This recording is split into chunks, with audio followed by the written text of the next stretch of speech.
Hey guys, Tony Stark video coming out this Friday, so be sure to put in any kind of reminders, anything like that, for that video. Today, I don't even know what I want to talk about. Actually, you know what? I finished Time Will Tell by Barry Lyga, and I didn't have, it was a lot more complicated of a situation than I initially thought. Actually, that's kind of a perfect segue. When I read books in the 90s, and a lot of what was popular back then were things like Sweet Valley High, Babysitter's Club, Fear Street, Goosebumps, a lot of series books. I don't really remember reading a lot of standalone ones.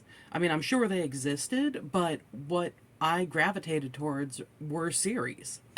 And the series, especially, things like Fear Street, when, a character gets murdered or something like that, there's just the simple explanation. You know, it was this person and this was their reason and there we go. And, somebody else found out about it and that's why there is a body pileup throughout the course of the book where the main character is trying to figure out what the heck is going on. I like the fact that books have evolved over the past, 20, 30, 40 years.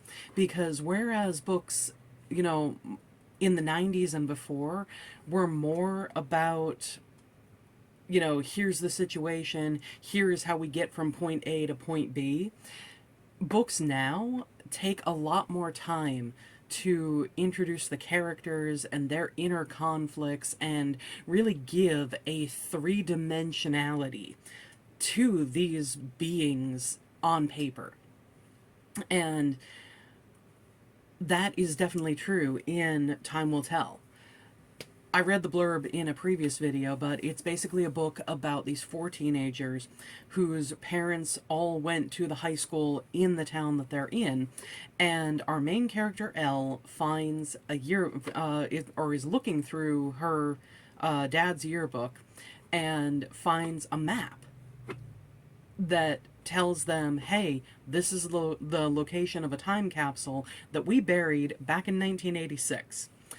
And they decide to dig it up. And inside they find a knife with blood on it with a note that says, I'm sorry, I didn't mean to kill anybody. Immediately plunged into a mystery.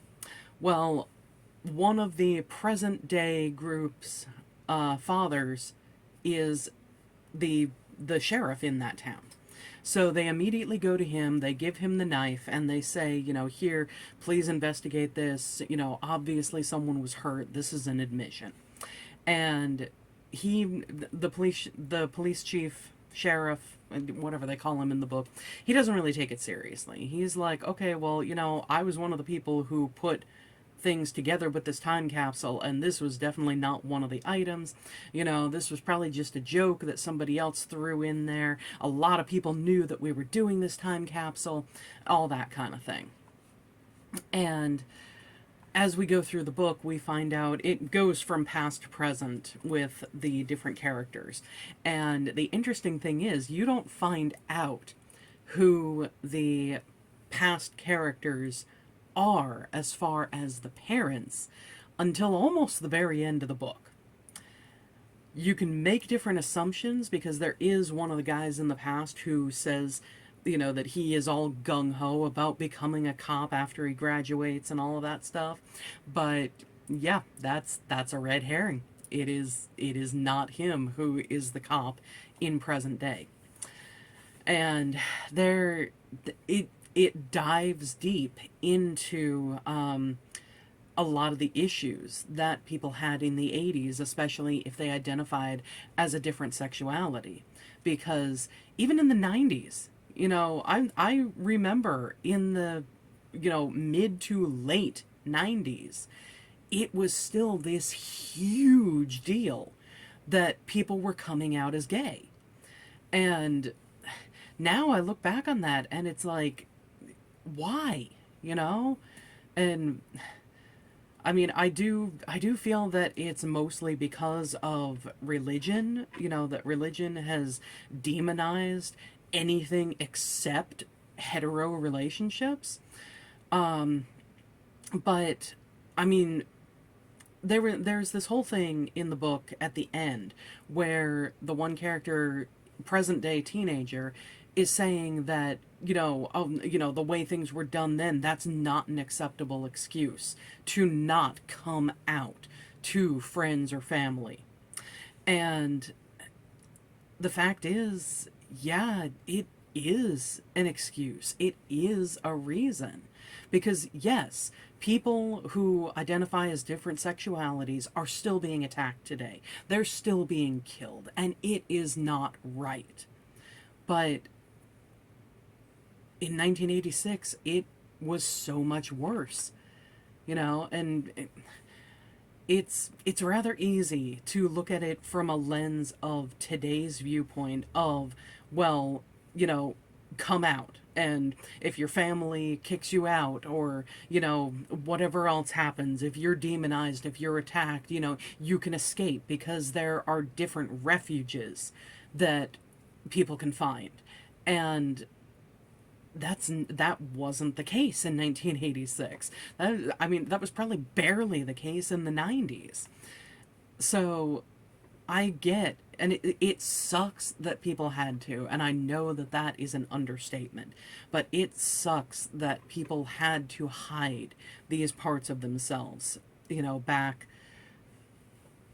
20, 30, 40, 50, and beyond years ago. But we can't look at the past through a lens of today's viewpoint because it doesn't work that way. Yes, we can look back at the past and be like, yes, these things were horrible. Whether we're talking about how people with different sexualities were treated, or we're talking about race issues, or whatever, we can look back at the past and say, yes, this was absolutely horrible. This should not have been this way. And anyone saying that would be correct. But the way that people dealt with it back then was sometimes the only option that they had. And I like that books are having these conversations and are talking about these differences between generation mindsets, because maybe if people get to talking about these different things, about these differences in the generational mindsets, maybe better understanding can come, because that is something that is absolutely needed. I think any generation, people want to talk about, oh, you're just a boomer and blah, blah, blah. It's stupid. Because guess what? In 40 years, the younger generations are going to be saying that about you. So what does it accomplish?